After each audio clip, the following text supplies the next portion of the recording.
Hello everybody, I hope you've had a very good Easter weekend, football-wise and non-football-wise as well. Welcome back to the D3D4 football podcast dedicated to all things Leagues 1 and 2, and an episode that is a bit different really to what you'd normally have. We're normally recording on a weekend. It's currently Wednesday evening for us now. You're going to hear this if you hear it the moment it's released on a Thursday. We are going to go through a recap of a very important, very hectic Easter schedule as well. 2 sets of games to every single team. I'll let you know now, we're going to put our focus onto the teams who have something left to play for, whether that's promotion, the title, playoffs, relegation. We're going to focus on how the Easter weekend has impacted those teams. So if you are a fan of a mid-table side, lucky enough to not have anything on the line at the end of this season, you could just relax. You're not going to feature that much in this particular episode. I just think it's worth letting you know that now. We're at that stage of the season, really, where the focus is purely on those results at the top and bottom of the table. I am joined today, however, by 3 co-hosts. The quartet is finally together, having been featured in a few episodes recently. I'm joined by David Jenkin, Chris Stringer and Aaron Diskin. David, have you had a good Easter weekend? Fairly balanced, to be honest, mate. Full of draws for me. Bit of frustration too, but I'm sure we'll definitely get onto that one. And maybe a little bit more positive than the other 2 lads in terms of results. Yeah, I'm looking forward to sitting back and hearing what you have to say about that. Chris, Aaron, yourselves, Easter weekend good, apart from maybe football-wise? Yeah, I was going to say, not non-football inside, Easter's been perfect. Football inside, it's been probably one of the worst weekends of my life. So, okay. Yeah. So yeah, that's where we are with it. Yeah, I mean, footballing wise, I agree with Aaron, and I've also had COVID, so it's been superb all round. Well, for what it's worth, might just be Ed with the positive. No, I did have a positive one actually. I was up at Accrington on Good Friday for the game with Burton. Stayed up in Manchester over the weekend as well. Chance to catch up with people I was at university with. I haven't seen them for 2 years actually, since before the pandemic started. It's been that long since I've seen them in person, so that was really nice to go and catch up with them over the Easter weekend. And yeah, I think I'm probably the least nervous out of the 4 of us now coming into this run, and it's quite good. I'm probably one of the hosting this, not the one biting my nails. I don't know if you guys have any fingernails left or not, but there's 2 games left to go. Not quite, pal. Not quite. We'll get on to wider than that way. I'm starting to bite fingers off at this point. Yeah, I'm sure you are, certainly. Yeah.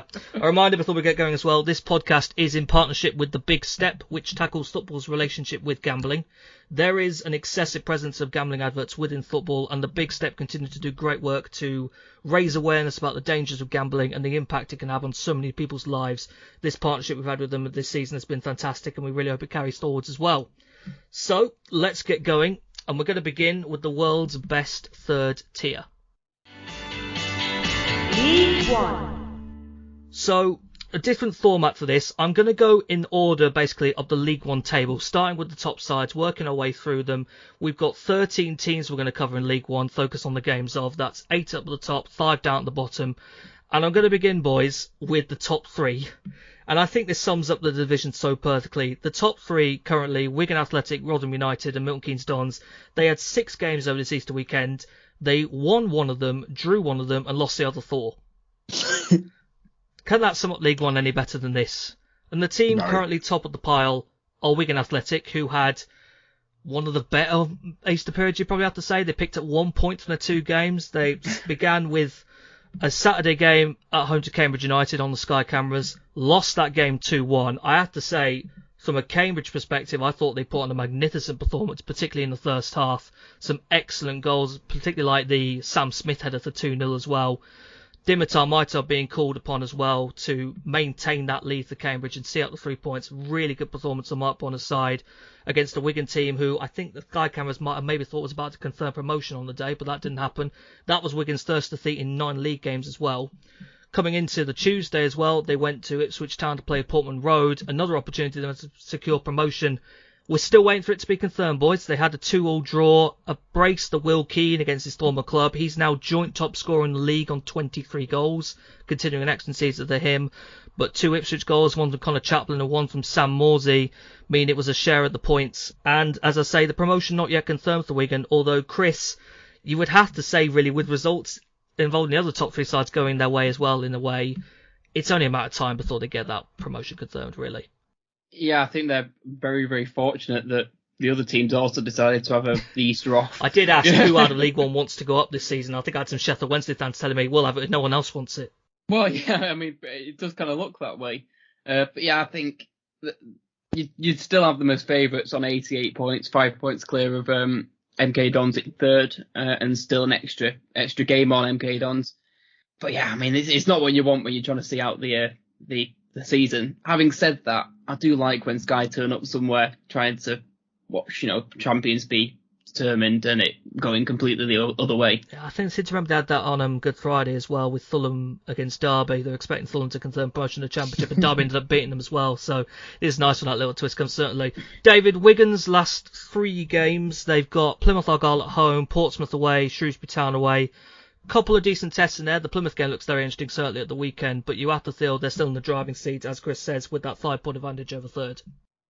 Yeah, very much so. I think, to be honest with you, I think, as you've kind of alluded to, it's only a matter of time now for Wigan. I'd imagine probably another 3 points will see them probably confirm automatic promotion, I believe, mathematically, and probably champion crowning, if I'm right in terms of the games that they've got left, on the basis of Rotherham with MK Dons with a game behind as well. Yeah, I think Wigan need 4 points. It is possible for Wigan to serve the title this weekend. Yes, there are a few factors that come into that. If MK Dons don't win, yeah. Yeah, I mean, to be honest with you, I think they fully deserve it as well. If you just look at the season that they've had, maybe it didn't start off necessarily the best, but in terms of overall, only Rotherham in second, have conceded less goals than they have this year. They've only conceded 40 goals throughout the whole season, and literally only Oxford have scored more. Free scoring Oxford are the only team that have scored more goals than them in League One as well. So they're second in both of those stats. And when the kind of goal difference they're looking at, and as you say, Plymouth is going to be a massive game for them. In terms of, I think more so for Plymouth than necessarily for Wigan, because I think Wigan could look at picking up points against Portsmouth and Shrewsbury in their final 2 anyway. But for me, that first game probably looks the tastiest because both teams have something to play for. Portsmouth and Shrewsbury, they're kind of, safe and not really anything for them, is there? So I think, that definitely looks like it could be a tasty game. And I think for Wigan, they're looking at that championship gold in their front view. Yeah, I'd love to be a lot more positive about these top 3 sides that we're starting with, but the truth is the Easter period just wasn't that great for them, as I said. Wigan picked up a point. The team currently in second place at the minute are Rotherham. They probably had the best weekend out of the whole 3, I'd maybe have to say, if you don't include Wigan. Well, they ended up picking... They won one. They won one game, that's what I'm saying. They won one of our 2 games. That win was on Saturday. It was the first game on the Saturday at lunchtime, beating Ipswich Town, who have been playing pretty well under Kieran McKenna, I'd have to say, winning it 1-0. A very strong second-half performance, in particular from Rotherham, really capitalising in a goal from Michael Smith where the ball fell to him. Bit of chaos from a throw-in and the ball falls his way to score a priceless goal. Michael Smith's one of those boys who's up for League One's Player of the Season. I know there were quite a lot of comments pointing to whether his conclusion was worthy, especially when you look at someone like Cole Stockton and the impact he's had to Morecambe. What I would say, and I think you might agree with me, Aaron, is that Michael Smith's impact on Rotherham this season cannot be understated.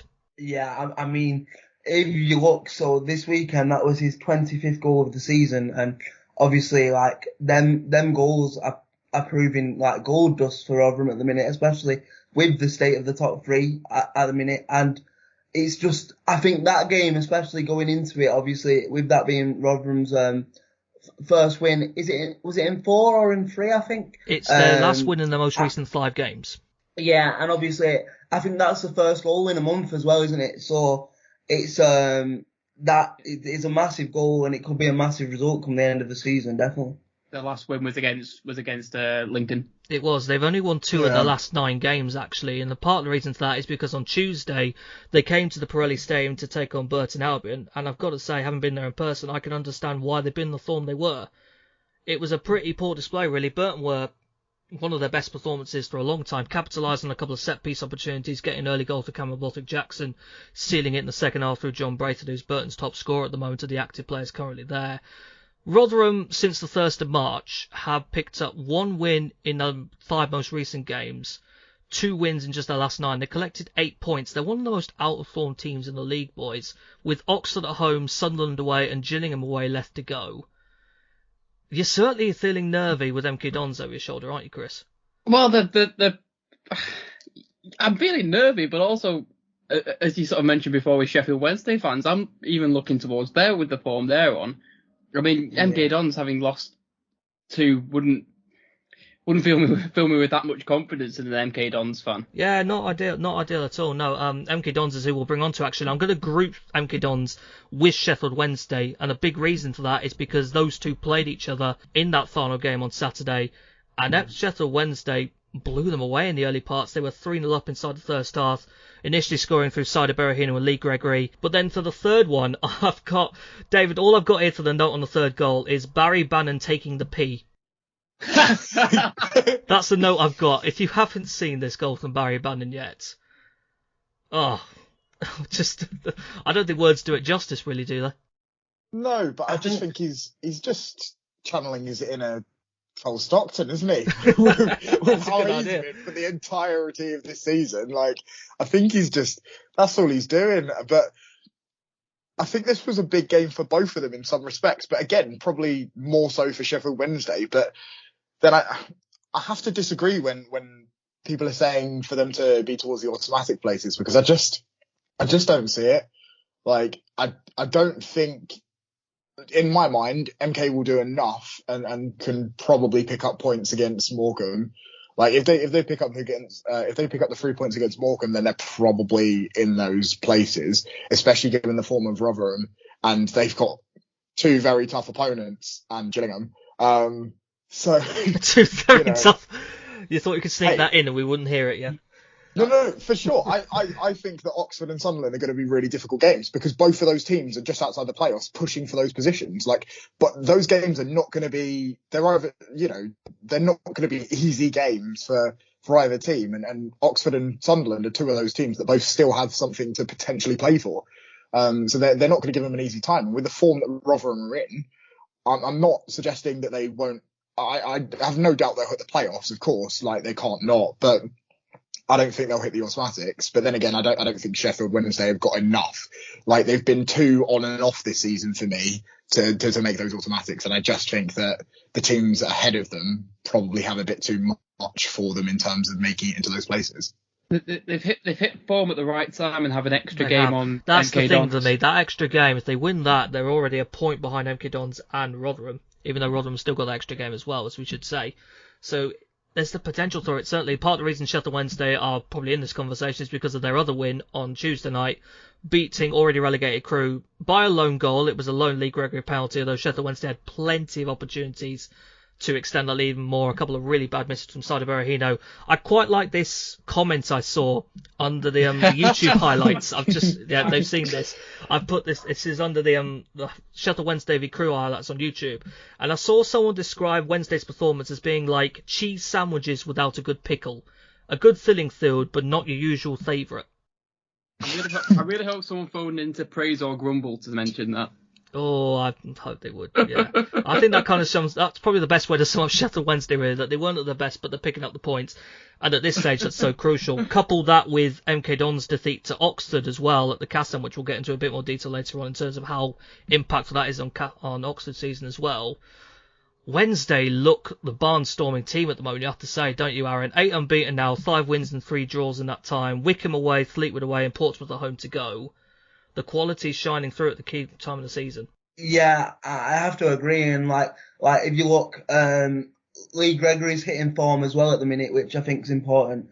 And then you've got, and to be honest, obviously I know Crewe have been relegated, but I think they showed a lot of spirit. You know what I mean? Like, I was watching the highlights and I was impressed with patches that I've seen from Crewe. So it obviously wasn't a rollover type victory either. So it's important to pull these victories out when you're obviously not playing to your full potential. And I do think the momentum is going to carry Sheffield Wednesday through now. And I'd back them as an outsider to get the automatics. I really do. Seems to be a bit of mixed opinion. Chris, where are you sitting on this? You haven't heard yours yet. Sheffield Wednesday? Yes. Yeah, I think I'm with Aaron on this. I think I can see them sneaking in. As I've sort of mentioned before, they're hitting form at the right time. MK Dons, they've lost 2 on the row. They're 3 without a win, but they were on a decent run before. They were 15 unbeaten prior to those Eastern Yeah, defeats. exactly. That's quite impressive. And Rotherham are really hit and miss at the moment. I'm just looking at the form of the last 6 games. It's 4 losses, 2 wins. I don't know. I think when it comes to this end of the season, it's often the team that's just starting to hit form at the right time rather than the best team over the course of the season, if you know what I mean. So with all that in mind, I'm fancying Sheffield Wednesday. There could certainly be one to watch here. 5th place in the league currently is a team who, maybe ahead of this Easter weekend, might have fancied themselves potentially taking Rotherham, but they've taken just a point from their 2 games, and that's Plymouth Argyle. They began on Good Friday with a 2-0 loss away at Wycombe Wanderers, where Gareth McCleary just really showed his quality shining through. I don't think Argyle can have too much complaints about losing that game. And then on Easter Monday, played out a goalless draw with Sunderland. Not the most eventful game, you'd probably have to say. I personally thought Nathan Broadhead was particularly sharp for Sunderland with his movement in behind and his movements on the ball. But for Plymouth now, that's 6 wins and a draw in the last 7 home games at home park. They've all got clean sheets in all of those. Wigan Athletic away and Milton Keynes Dons at home, boys. It was always going to be a tough run-in. I think Argyle, from a position of comfort, and start looking over their shoulders at the moment at the other teams chasing them. Well, they failed on 2. They failed with 2 6-pointers effectively, haven't they? And that's a real sucker punch at this time of the season. And it just hits their morale at the wrong time, doesn't it? The only thing I would say about Saturday is obviously they were without Ryan Hardy and Joe Edwards as well. And if you lose your marksman like that, you're always going to struggle, aren't you? But obviously, them 2 games are going to define where they end up, because they've played 2 games more as well, haven't they? Obviously, they're 4 points behind now, so you would imagine that they're going to have to win both them games to get in with the chance of automatics. Well, also as Plymouth, you're looking the other way as well. You've got to look over your shoulder. I think it's your Argyle now, yeah. With Sunderland on the form that they're in, Oxford picking up 2 wins over the Easter weekend, it's suddenly becoming a bit nervy for a team that actually a couple of weeks ago we'd have been thinking were as close to dead certain for the playoffs as you could get in this league. Yeah, there was a 5-point cushion ahead of the Easter weekend, which you felt could give them a bit of advantage, but that 5-point cushion has gone down to 2 very quickly after that Wycombe defeat, which was not ideal. Wycombe themselves had, I'd say, a pretty decent points return, 4 points in total, getting that 2-0 win over Argyle, where Gareth McCleary just showed why he's one of those players that's just a cut above the level, isn't he, boys? I think all these sides up at the top have got 1 or 2 that you look at and think you are a championship standard player playing in League One. And I'd certainly say, David, that Gareth McCleary has to be putting that to the Wycombe Wanderers. Yeah, definitely.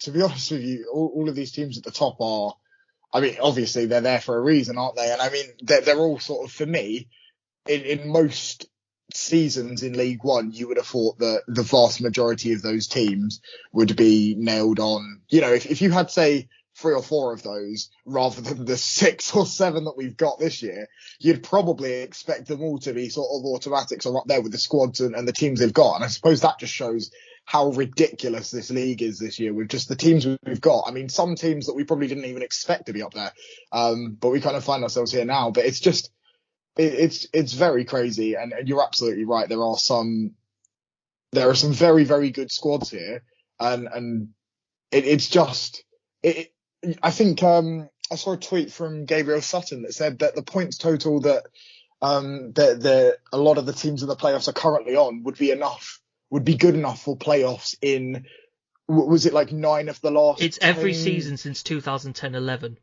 Yeah. Well, this is what I mean. It's just absolutely ridiculous. Like, this just shows the level of competition this year that's not going to be enough, and they're probably going to have to earn another 3 to 5 points to even be in with a chance of remaining within those playoff places, which just shows you how close and how vital some of these games are going to be, especially for Plymouth and probably for Wycombe. Where, you know, Wycombe has still got Sheffield Wednesday to play, and I'd argue, you know, Burton don't have much to play for, but they're certainly looking in pretty good shape. I quite like the party pooper idea, I can't lie. I'm looking forward to that final day. Well, it's the great thing of being a mid-table side at this time of the season. You can play without any pressure, and you get to ruin the away days of many big teams. It's all good fun. It's all good fun. Yeah. Wycombe's hero on Friday was certainly Gareth McClary. Their hero on Monday was Adebayo Akinfenwa in his final season, managing to get a league equaliser away at AC Wimbledon to secure them a point. Wycombe are 10 unbeaten now. They've had 6 wins and 4 draws in that time. Sheffield Wednesday at home and Burton Albion away, as we said to come.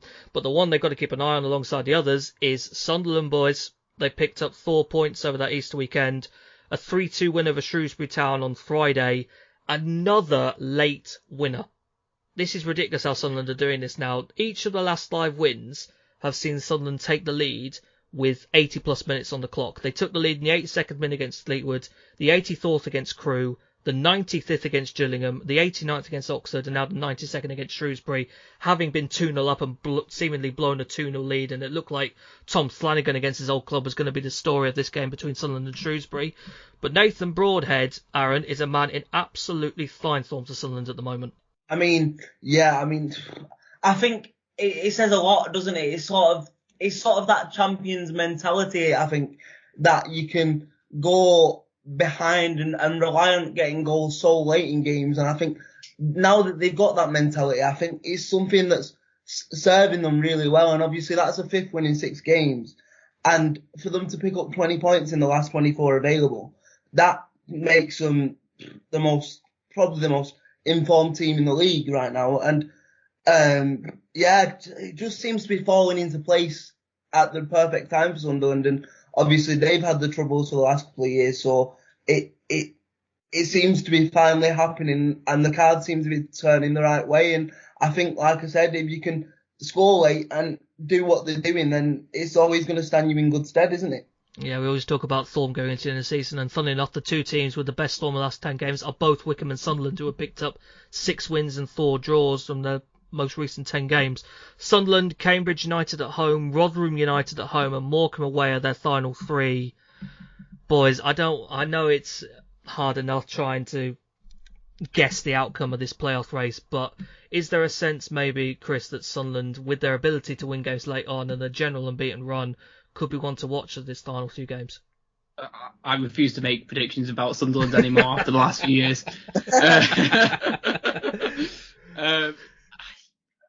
With all caution in the world, you've got to be feeling optimistic as a Sunderland fan, I think. I mean, I really don't want to be bitten again. But it looks hopeful for them. That's it's not, I wouldn't say easy running, but it's a favourable running. I'd be looking to the likes of Morecambe, who are starting to look a little bit safer. And so hopefully you can take some of the pressure goes off them for that match, and Sunderland can hopefully make easy work of it.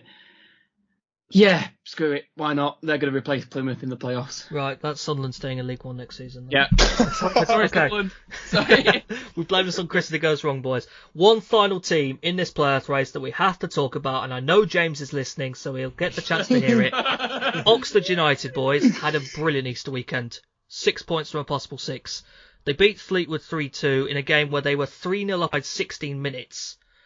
Ended up having a bit more of a nervy finish than they probably wanted, with Fleetwood pulling 2 goals back, but held on for the win, and then beat MK Dons on Tuesday night with a late Billy Bowden goal who'd been subbed on in the game himself, and it gives them a real fighting chance in their final 2 games, which are Rotherham United away and Doncaster Rovers at home. They're going to lose to Doncaster. You just know this is what Oxford do. Oxford have made the playoffs the last 2 years, and that's why I quite like giving them the dark horse tag, because I know it winds James up quite a lot, and I can just enjoy what happens with them. You just know they'll lose to Doncaster. That's just the way Oxford work. James is going to have to get the hobnobs out again. He loves getting us involved, certainly. But, yep, we have to put Oxford in the conversation. They have had a brilliant Easter period.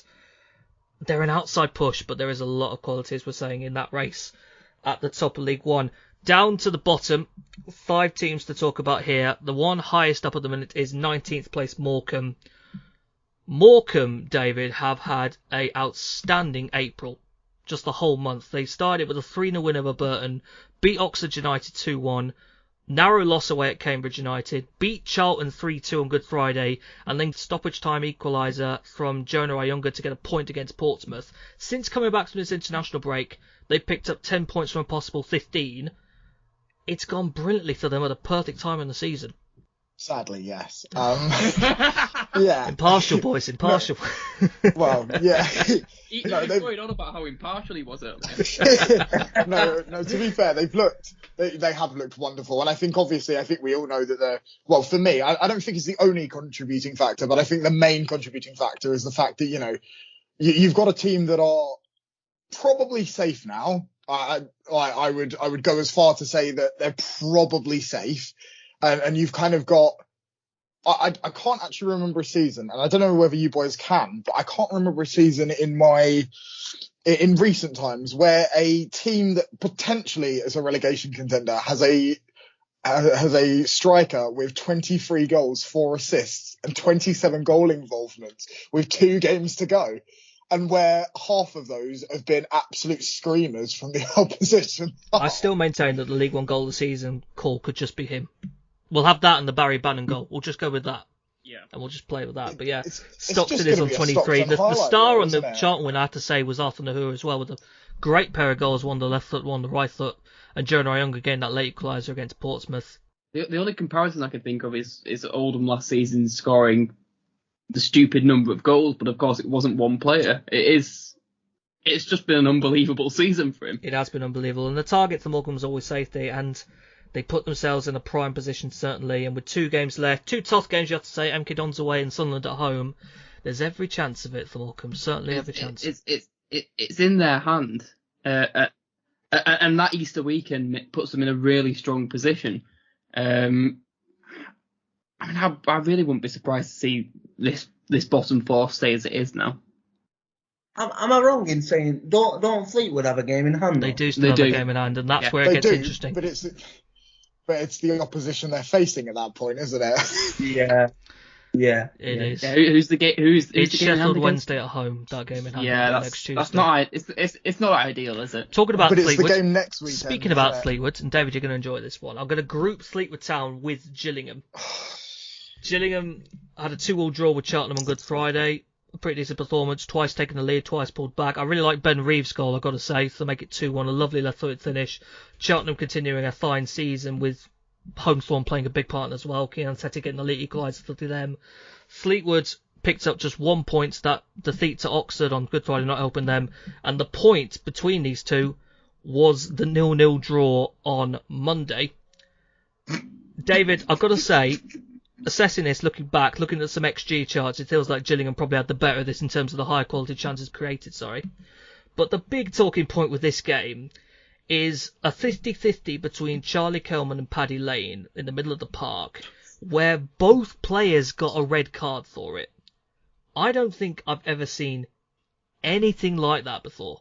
Oh, the referee was mudded, honestly. I mean, to be fair, it looked like 2 red cards to me. It's a 50-50. No. That's what?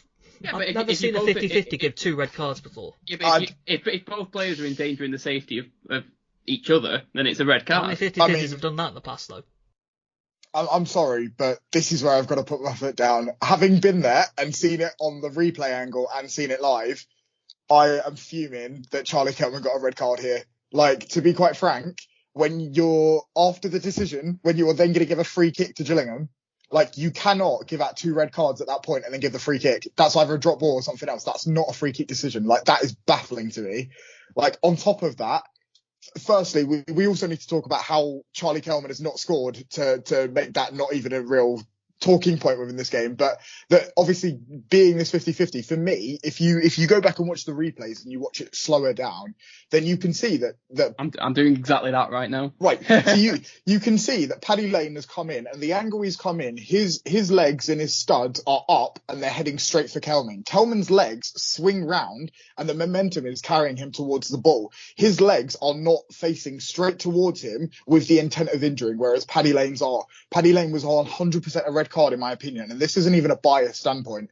This is the fact that I really believe it should have been a red card, and I'm not sure Charlie Kelman should have been sent off for that decision. I really feel like his legs are swinging round and he's going for the ball. He's not going for the man. I think they've both gone in like madmen. Both have endangered the safety of each other, and both are therefore liable for a red card. And you can still have a free kick for that because it's whoever's committed the first foul. I've got to say, it's a very strange moment, though. I've never seen anything like that before. It's a bizarre refereeing decision, but that's my take on it. And it doesn't have to be a drop ball because they've not hit each other at exactly the same time. They've hit each other a fraction of a second out. So it's whoever's committed the first foul. Do you know what, though?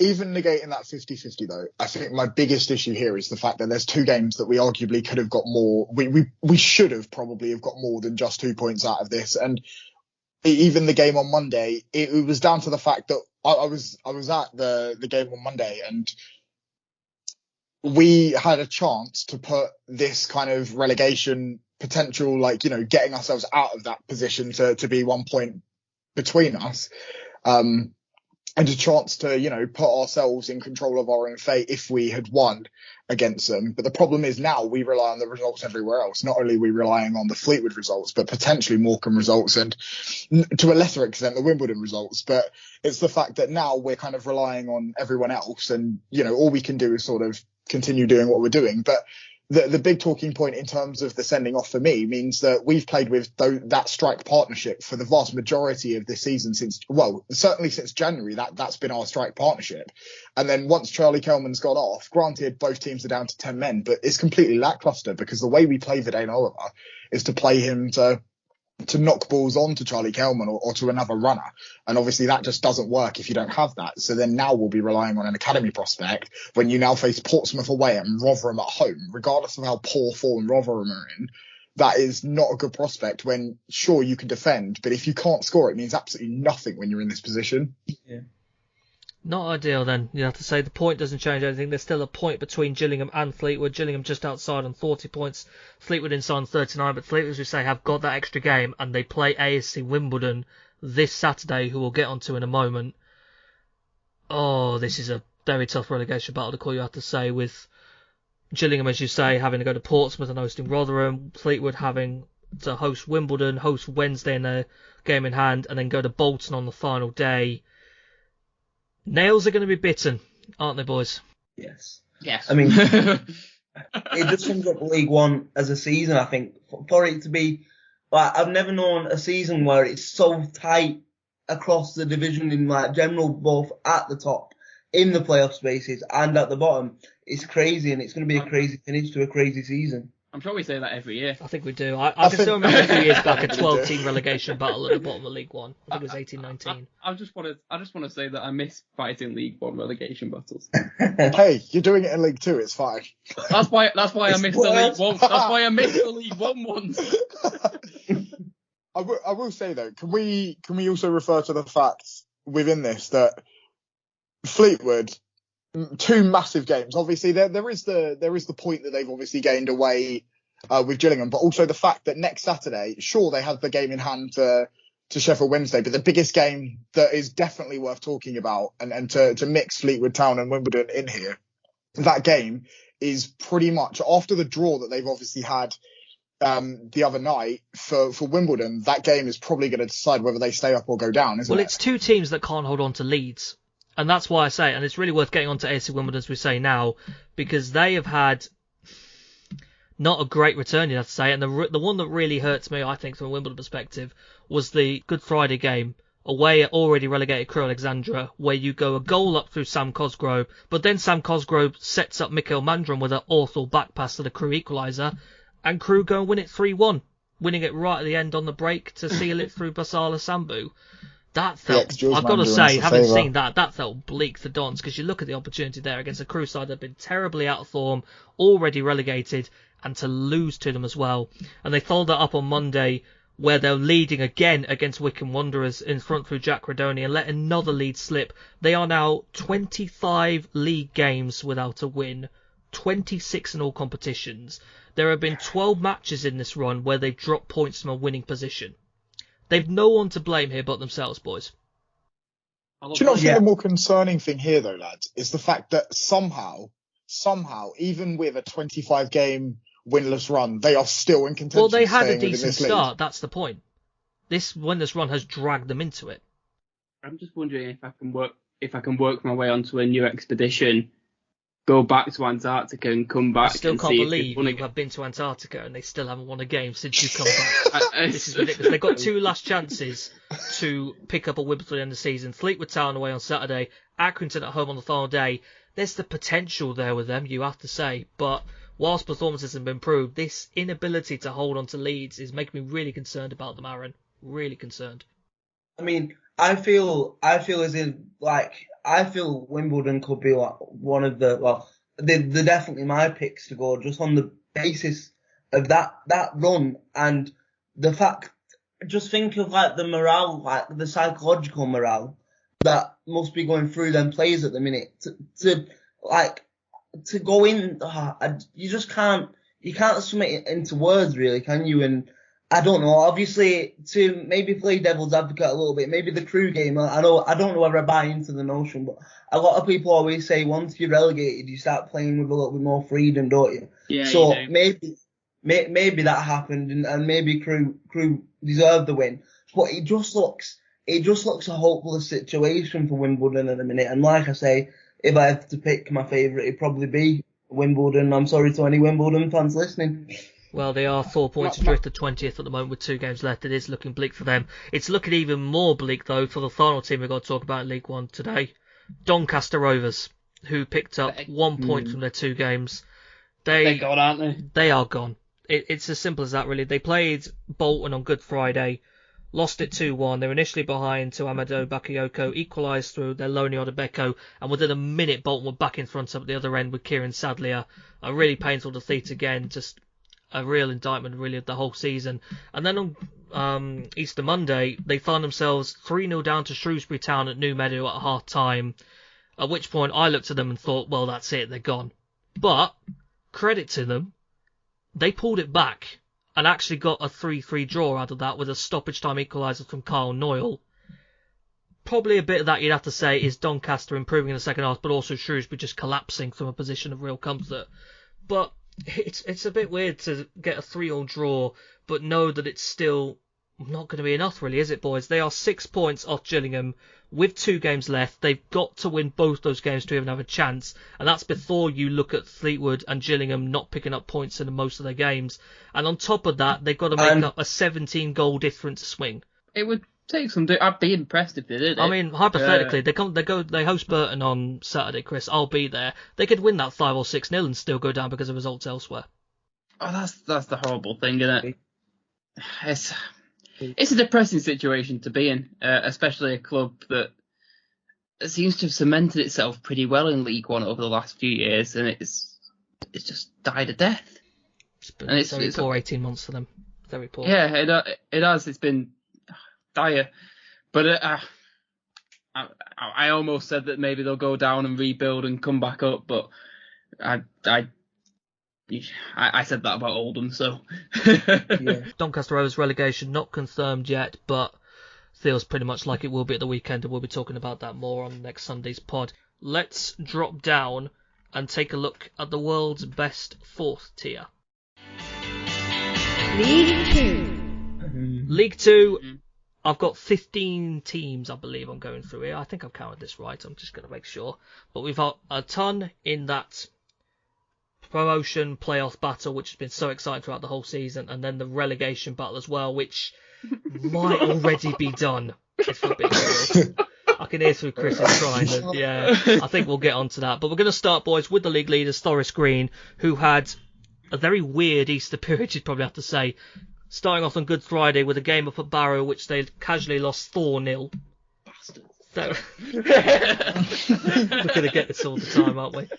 Barrow won this game 4-0. I thought Barrow were fantastic, by the way. Forest Green had no answer, really, to a lot of their set-piece threat. 3 of the goals coming from Barrow corners, even though Forest Green have not really been a team that conceded many from corners throughout the season.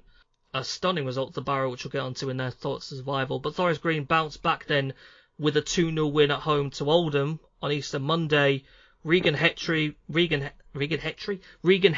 a deflected shot that just painfully looped over Danny Rogers. I've got to say, that looked painful to watch. And then a terrific cross from the left by Nicky Cadden, glanced home by Jamil Matt. Forest Green, boys, they are 9 points clear of 4th place Northampton, 9 clear of 5th place Bristol Rovers, 12 clear of 6th place Sutton United, who have 4 games left to play. Mathematically, they're not up yet, Aaron, but with their big goal difference, they are. I mean, as is always the way, before before Oldham came into town, I was looking at Forest Green and they began to shake a little bit, didn't they? But they've obviously pulled it back with that result, and they've been consistent enough to do it. And like some of the play between the top two this year, Matty Stevens and Jamil Matt, has been crazy. And I think obviously Forest Green are going to go on to get promoted, and I think they deserve it. They really do deserve it. Because they just need a point. They just need a point from Saturday away at Bristol Rovers. Chris, they've been the best team in the league over the season, haven't they? Even with this poor patch of form. Yeah, they really have. I mean, they got their win on Monday against Oldham without really going to full throttle. They were sort of playing at 60-70% of what they're capable of, and despite our poor performance, still looked very self-assured and confident. And I said it last season and I said it this season, they're a joy to watch at times. They're a well-run club in pretty much any way you can describe a well-run club, and they thoroughly deserve to play League One football. Yeah, but I suspect we'll be talking about that certainly with the next pod. David, Forest Green picked up 3 points from the Easter weekend. Another team who picked up 3 points was second place Exeter. And following the Friday games where we had Forest Green losing that game of Barrow and Exeter cruising to a win really at Colchester 2-0, it almost kind of wondered if Exeter could maybe catch Forest Green to that title. But a defeat to Tranmere on Monday, 2-0 at Prenton Park, has kind of extinguished that maybe a little bit for them, you'd have to say. I think it might just be out of their reach. Yeah, I mean, with Forest Green still got a game in hand over them, I believe, as well. So I think it's probably just out of their reach in that sense. Although saying that, they do currently have, the second and third teams in Exeter City and Port Vale do currently have the best and second best form across the entirety of the league at this point, with their kind of later pushes into those automatic places. So never say never. I mean, they do face, they have got Rochdale and Barrow in their last 3 games, so it is entirely possible that they could make those pushes when Forest Green have got Bristol Rovers and Mansfield within there. And Swindon Town, who could potentially be an outside shout for the playoffs that they've still got to play. So it's possible, not likely, but I think we could at the very least say that Exeter City are probably a nailed-on automatic for this season, and will probably be playing League One football alongside Forest Green and very possibly Port Vale as well. You see, this is why I'm quite glad we did this pod when we're recording it now on a Wednesday and not doing it the Sunday after the Friday games, because I think if we'd left it on the Sunday when we just had Exeter beat Colchester and Forest Green suffer that defeat to Barrow, we'd be talking now about Exeter potentially pipping them to the title. But that Tranmere defeat, which is the first in 9, brought to an end a 4-game winning streak as well, as you say, has kind of knocked them back down. I do agree with those 2 games coming up now against Rochdale and Barrow, followed by Northampton away and Port Vale at home. There is the opportunity to secure that promotion spot, which is probably the most important thing you'd have to say to Exeter right now. Yeah, no, for sure. I think, they're in a really strong position. Not necessarily a position that we thought they were going to be in probably about a month or so ago, actually. Maybe not a position that anybody particularly favoured them to be in. But I think if you look at the way they've played over those kind of games recently, they've looked really good, and they've given a really good account of themselves, and they certainly deserve to be in the position that they're sitting in right now. Yep, sat in the second automatic spot. Does feel like they should hopefully get themselves over the line with 4 games left to play for them. I'm going to group these next 4 teams together because of the results, particularly on Monday, which I think has really impacted potentially that race of those automatic spots. The next 4 in question are Port Vale, Northampton Town, Bristol Rovers and Sutton United. All 4 of them won their games on Good Friday. Port Vale went up to Hartlepool, ground out that 1-0 win. A Jake Taylor across whipped to the back post, fired in by Connor Hall for the winner. Really good unity as well to see and support for Darryl Clark during a difficult time he's had. There's so much unity within that Port Vale side, and a lot of admiration from clubs outside of Port Vale as well for the spirit that team has and how well they're going.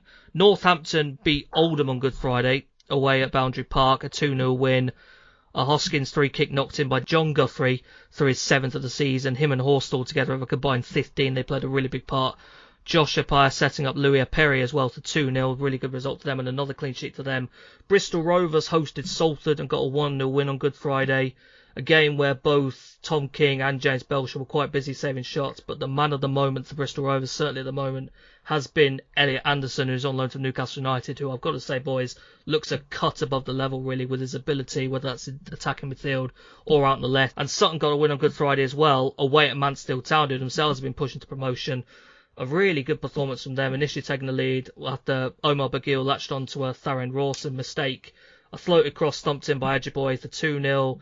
Ben Goodlith forced into a own goal, essentially, to make it 2-1. But Ajiboye managed to play in Bennett behind to make it 3-1, and they managed to hold on right at the end. The reason I've grouped these four together, though, is because of what happened on Monday. Northampton picked up a second win, a 3-0 victory over Harrogate, who I've got to say have been in really, really poor form for a long period now.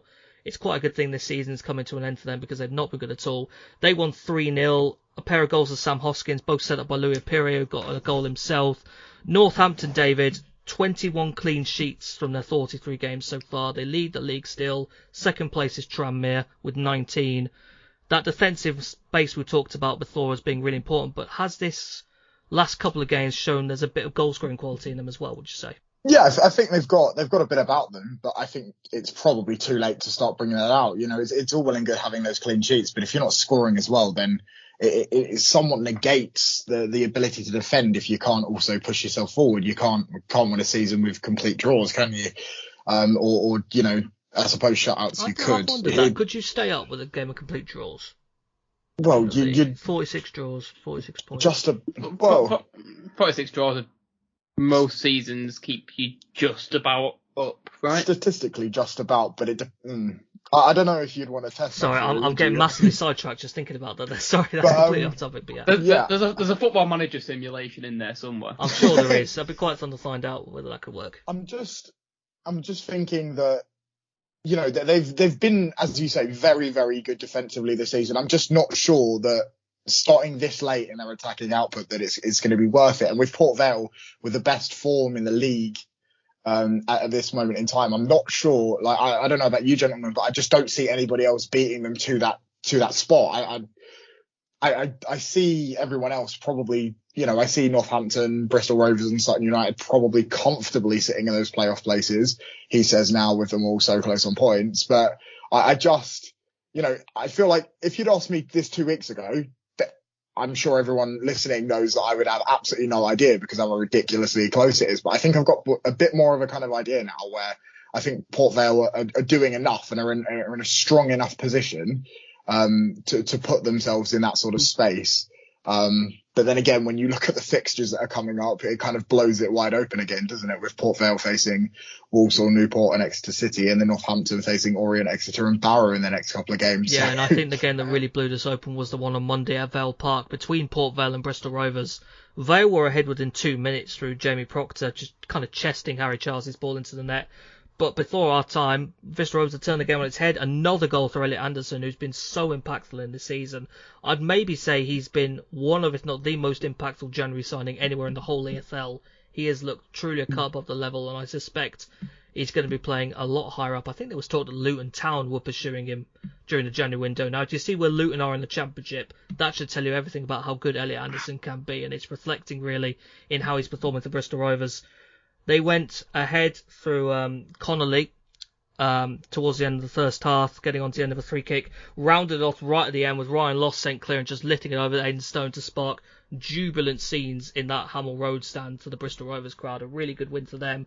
They've lost 1 of the last 9 games. They've won 3 of the last 4. Got Forest Green at home, Rochdale away and Scunthorpe at home to go. That was Port Vale's first defeat in 10 after 8 wins and a draw previously. As David mentions, they've got Walsall away, Newport at home and Exeter City away. And the other one who needs to be in the conversation, Aaron, are Sutton United, who still have 4 games. They've got a game in hand, and if they win that, they're going level with Northampton and Bristol Rovers on 73 and 2 behind Port Vale. They won their second game of the Easter weekend, the Easter Monday game against Newport County. 1-0, bit of a close affair decided by a Rob Milson penalty, but it's 3 wins in a row for them. They are 18 unbeaten in all competitions at Gander Green Lane. Barrow away, Crawley at home, Bradford City at home, and Harrogate Town away. Favourable games, I think you've got to say.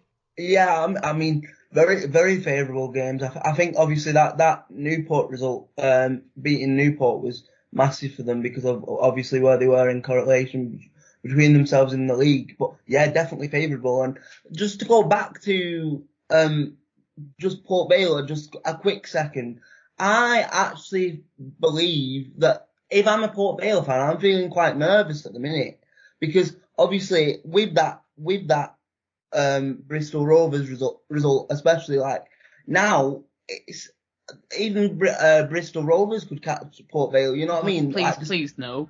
There's so much in it, and there's so much still to play for. And I know people are picking up form, but anything can happen. And like you say, Sutton are picking it up. So this race is wide open, and it's going to be a very exciting 3 games. It is. It's well worth saying, and it's still in Port Vale's hands, certainly, with that 2-point advantage currently. Even if the other 3 were to win all their games for the rest of the season, they'd still have that advantage. But they've got to look over the shoulder, and I almost think Exeter kind of might need to as well at this stage until they secure that promotion spot, certainly. But a very good, interesting race for that automatic promotion spot, certainly. 7th in the League 2 table in this ridiculous playoff battle. Well, at the minute, it's occupied by Tranmere, who picked up 4 points over the Easter weekend. They got a 1-1 draw with Bradford at Valley Parade, a game that saw Elliot Watt sent off for a second yellow for the Bantams, Kane Hemmings stealing Callum McManaman in to fire low for an equaliser, having initially been behind to Jamie Walker, and then pulled off an excellent 2-0 home win over Exeter City as well, who've been in fantastic form. Kane Hemmings again playing a big part in their creativity. He's contributed a huge amount since signing from Burton in January. Tranmere, Chris, Stevenage away, Oldham Athletic at home, Leyton Orient away. They've lost 1 of the last 8, though admittedly 4 of those have been draws in that time. There's a lot of quality in this team, you have to say, and they are certainly in the mix at the moment. They're a good team, and you know what? I could see them getting 9 points from those last 3 games. They're all very, very winnable for them, I'm afraid to say. If you take 7th, 8th, 9th, and 10th. I'll ignore Swindon because I think they're probably... I don't know, they've got a game. I'll ignore them for now.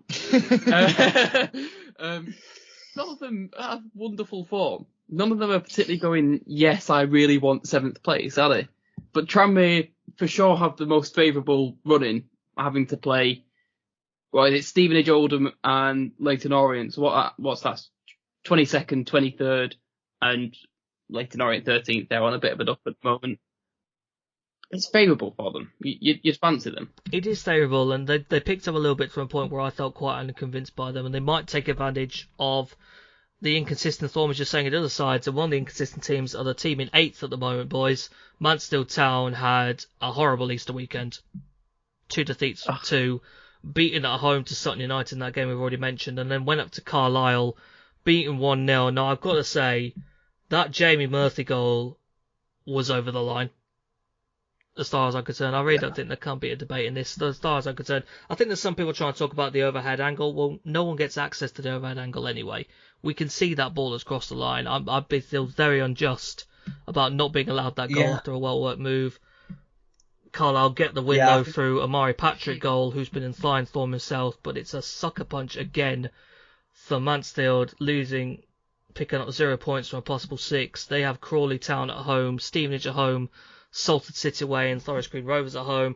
It's still in the hands, boys, with that game in hand, but it's not ideal for the Gloucester team at the moment. It's an horrible trip home, innit, from Carlisle. I mean, to lose in the nature they've lost, all right, you can have an argument if it's a goal or not. It was given. You're annoyed because it maybe shouldn't have been a goal, and you've got a 3-hour journey home. That's horrible, and that. I've said it the last few weeks, and it's probably becoming a bit repetitive. It's all about morale now, and if you the likes of Salford or Newport look it up, you're starting to think, well, maybe you can just have a little bit more confidence about yourself than they can. Clough was very firm on his players. I don't know if you've seen his post-match comments, certainly saying that if there's anyone in this team that doesn't believe they can get promoted, don't turn up to training on the start of this week. It was a very Brian Clough saying from Nigel, I've got to say. There was a lot of memories going back on that, but I think it's well within his right to say that. That's a disappointing Easter, still in their hands, but they've got to get back to form quickly with teams on the tail Salford didn't have that great of a Easter weekend either. They had suffered that loss to Bristol Rovers at the Memorial Stadium, then had a 2-2 draw with Barrow, which required them getting a Ian Henderson equaliser in the 89th minute. Thank you. I just might get Chris's reaction to every single one of these results. David, they've got Oldham Athletic, Mansfield Town at home, and Stevenage away to go. A lot of quality. They've been in fine form for a long period. The Matt Smith signing has played a huge impact, as we've been saying before, in Salford. They've just got to be watched, haven't they? I know it's really hard to kind of speculate anything about this playoff race at the moment, but I think Salford still could feel they could get something from those last 3 games, certainly. There's still a chance. They've got, I hate to break it to you boys, but Oldham's form has been abysmal, hasn't it? They've lost their last 3 games. Well, it's a big derby, isn't it, Chris? I hadn't noticed. I noticed the form. And then you can shut up, Ed. I was going to say Salford is not a derby. Then of course you've got don't bite Aaron. Then you've got the boost of the managerial appointment. Sorry, you said Stevenage was one of their games as well. Stevenage away is their final game of the season, yes. Right, so yeah, they've got a bit of a boost at the minute from Evans coming in, so they're still working on that kind of new manager boost. So, but I still think that Salford, where they are, despite a bit of a knock over Easter, they are.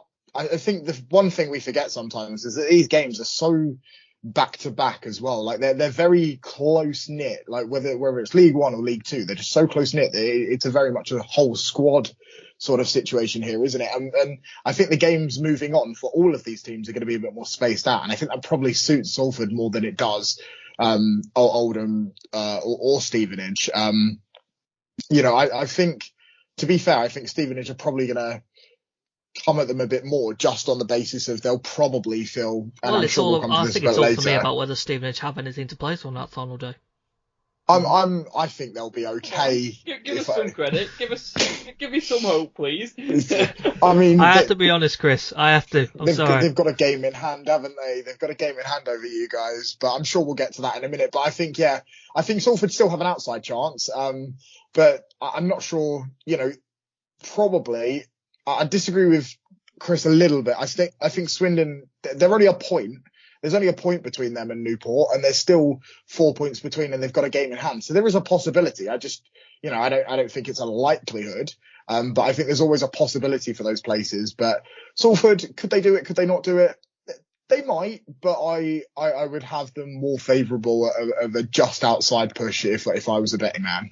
Well, they're 3 points off the player spots currently. The other team, 3 points off the player spots with them in 10th, is Newport, who did not have a good Easter period at all. They picked up 0 points from their 2 games, beaten 2-1 at home to Crawley Town and losing 1-0 away at Sutton United.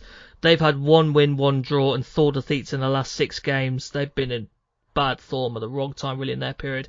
And the team below them at the foot of this playoff race at the moment is Swindon Town, who I think really just showed their inconsistency really in their 2 games. They beat Harrogate 4-1 at Weatherby Road on Friday with a sensational performance. A pair of goals each to Louis Barry and Josh Davison. Yandolo hitting the bar at Thornhill up. Armstrong getting a goal back for Harrogate in stoppage time.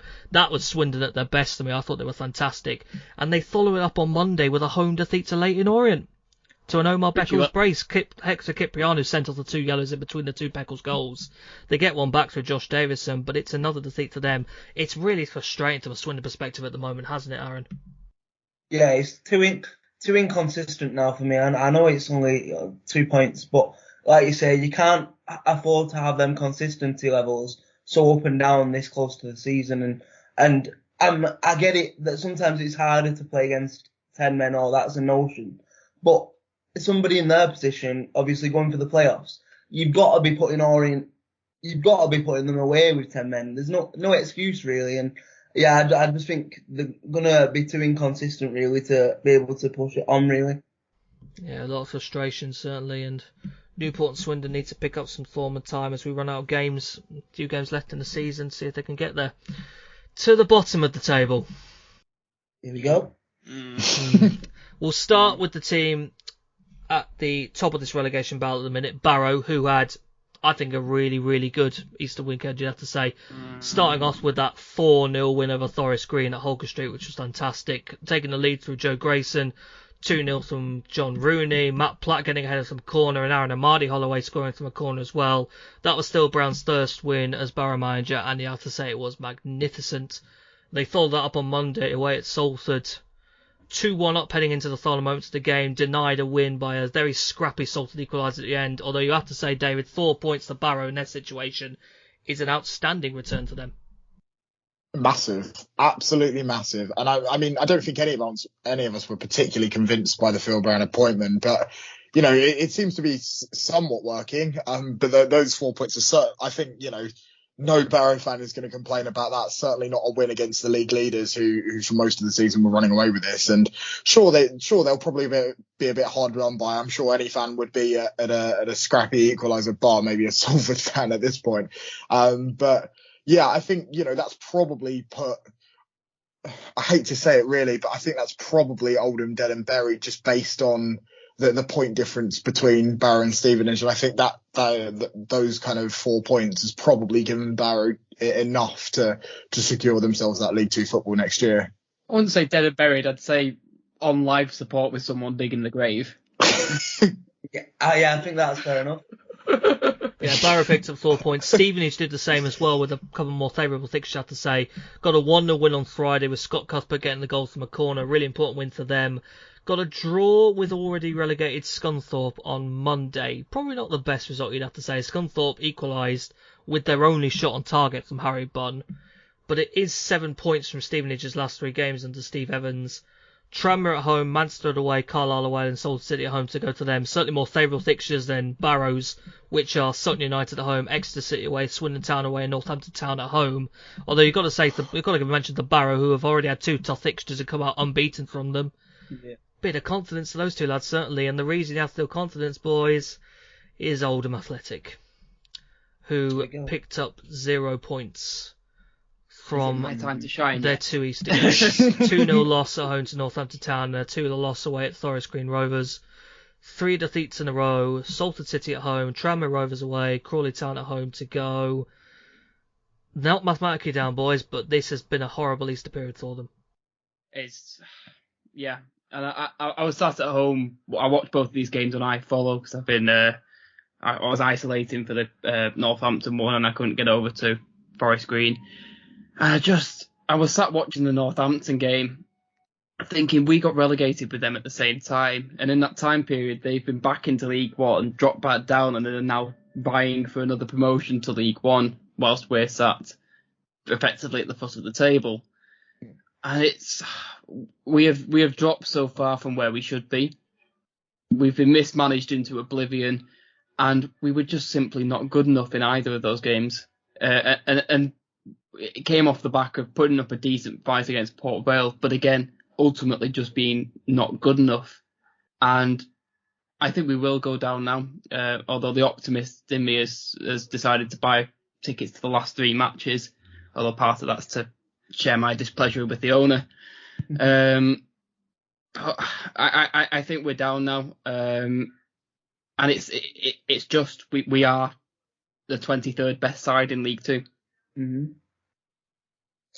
I mean, I don't even know where to start. I mean, for me, I feel like one thing I will say is this relegation has been probably on the horizon now for maybe 4 or 5 years, so it doesn't come as a surprise for the fan base at all. But that's ownership issues that could probably be a podcast episode in itself.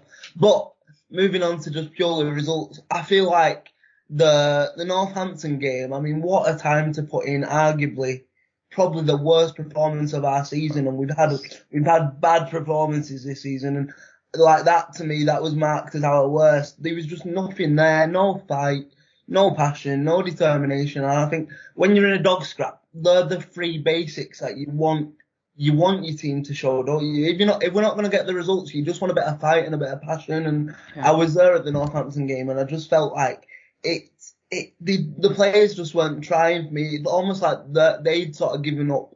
And then obviously we go to Forest Green. It's always going to be a tough task because they were either going to. It was either going to go to one or two. Well, it was either going to go 2 ways. It was either we were going to carry on their bad run of form and sneak maybe a very unlikely win, or it was going to happen the way it happened, where they came back roaring and just we were second best and inferior in all aspects of that game on Monday. And I just feel like we now have to do something that I don't remember Latics doing in a long time, and it's winning 3 back-to-back games, and even that might not be enough. So that's how bad we are, and I think we've come from that high of the Stevenage match where we effectively put things into our own hands to now being in a position where it's in Barrow's hands effectively. Yeah.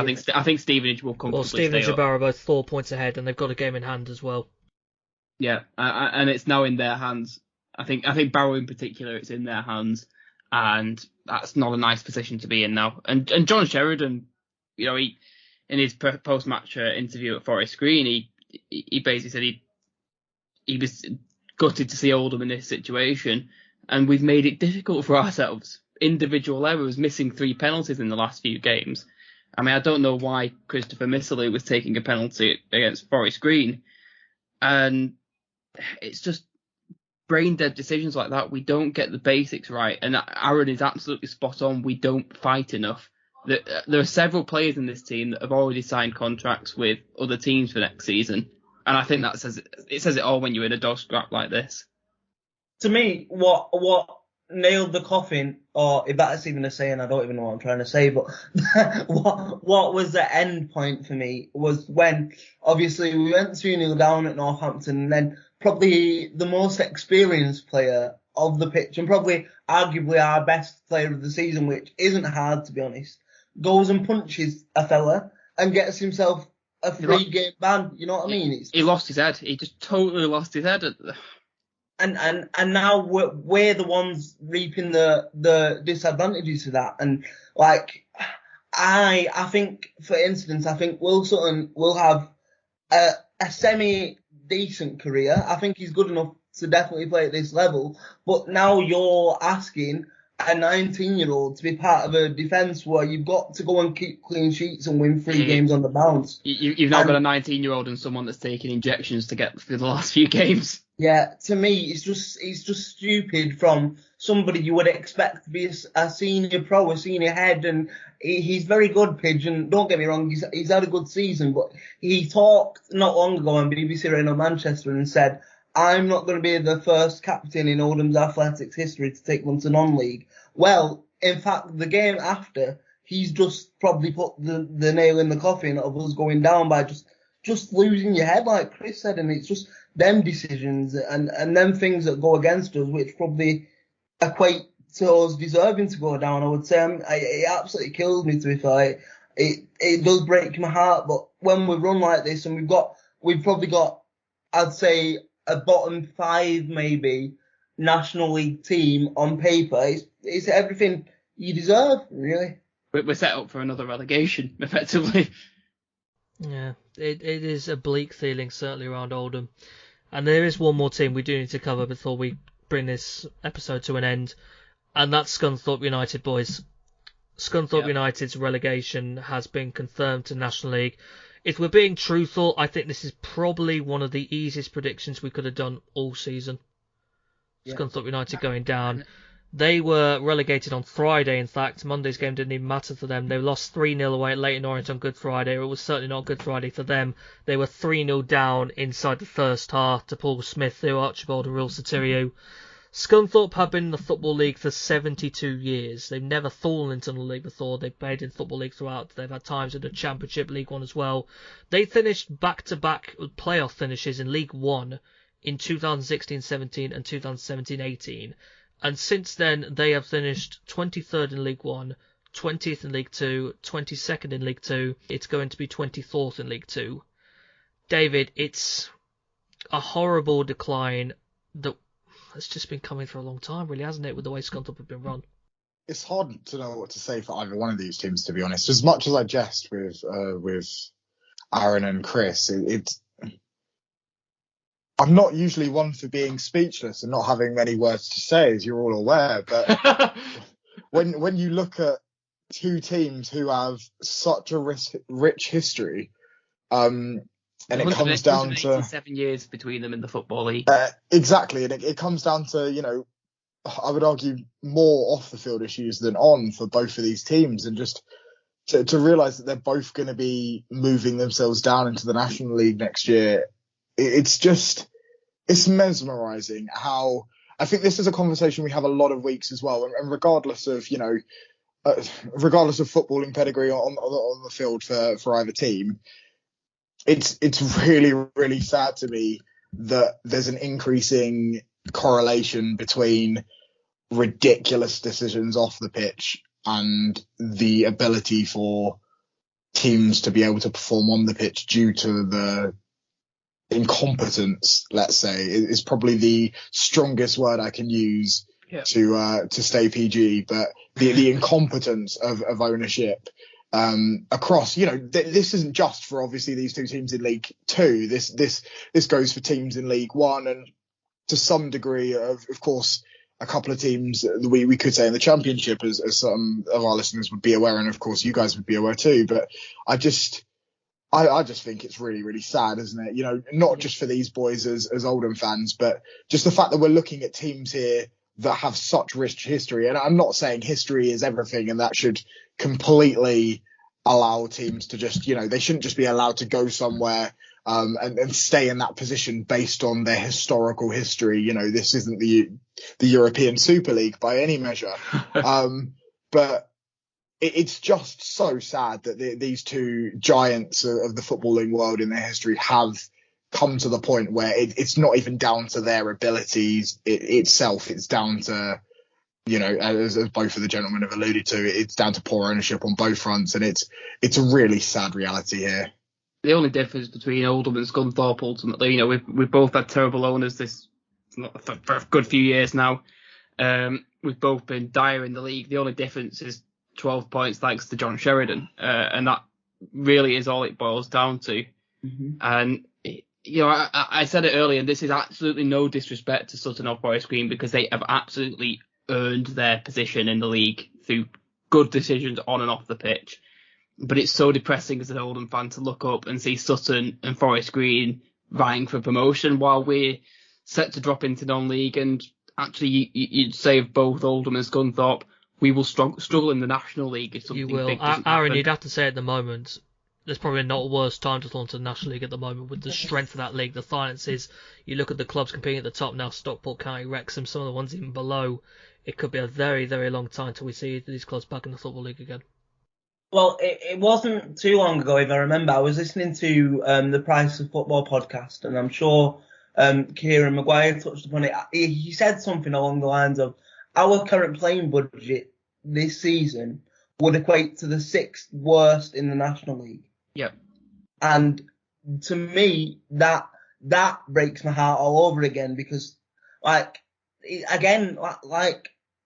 David just said, it's just mismanagement on and off the field, more off the field. But like I was saying before, the players are helping themselves, and we're going to struggle to get out of it because of the riches in the National League. But we're going to struggle to stay in it.